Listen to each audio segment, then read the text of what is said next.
Welcome to Vidhira English. In today's lesson, we're going to learn important prepositions. Let's begin with in. First, we use in when something is completely inside an enclosed space. For example, the cat is in the box. The fish is in the bowl. This means the cat and the fish are inside those objects. We also use in with buildings, rooms, and enclosed places. For example, she is in the classroom. My father is in the office.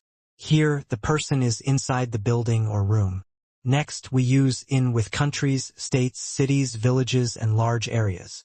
For example, I live in India. He works in Mumbai. We use in with months.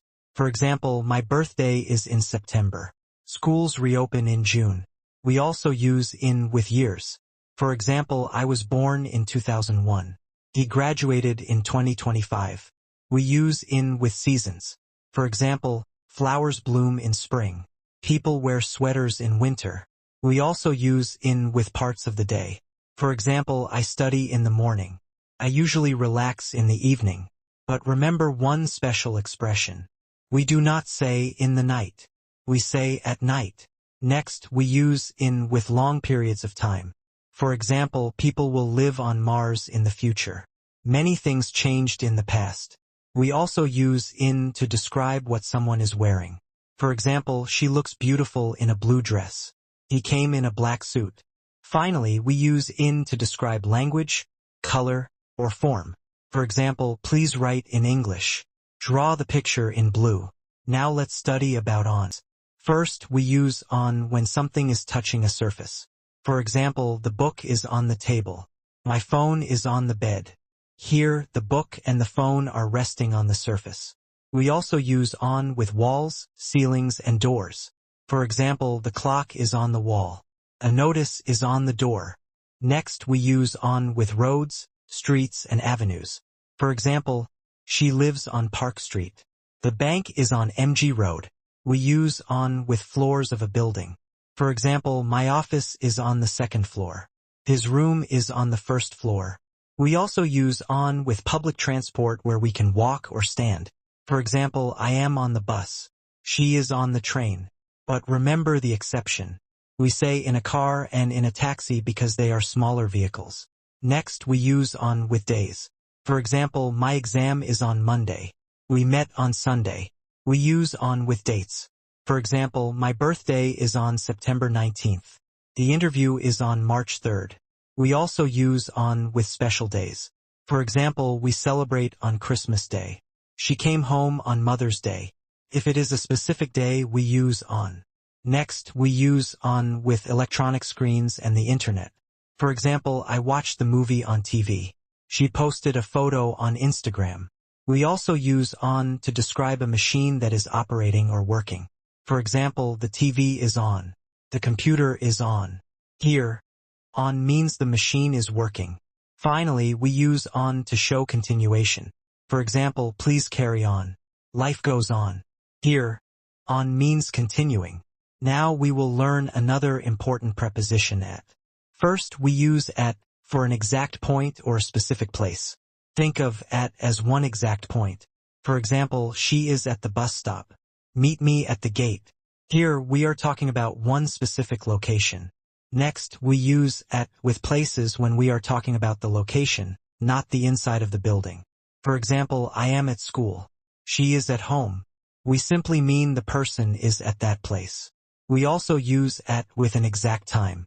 Whenever the time is specific, we use at. For example, the class starts at 8 a.m. I wake up at 6 o'clock. Next, we use at with certain fixed times of the day. For example, I sleep at night. We reached home at noon. These are fixed expressions, so always use at. We also use at with events. For example, we met at the party. She spoke at the meeting. When you are talking about attending an event, use at. Next, we use at with exact addresses or house numbers. For example, she lives at 25 Park Street. Meet me at house number 14. If you mention the exact address or house number, use at. We also use at with places where people perform an activity. For example, she is at the gym. He is at the cinema. Here, the focus is on the activity or purpose of being there. Next, we use at in some common expressions. For example, at the moment, at present, at first, at last, and at once. These are fixed expressions, so remember them as they are. Finally, we use at to talk about skill or ability. For example, she is good at English. He is excellent at cricket.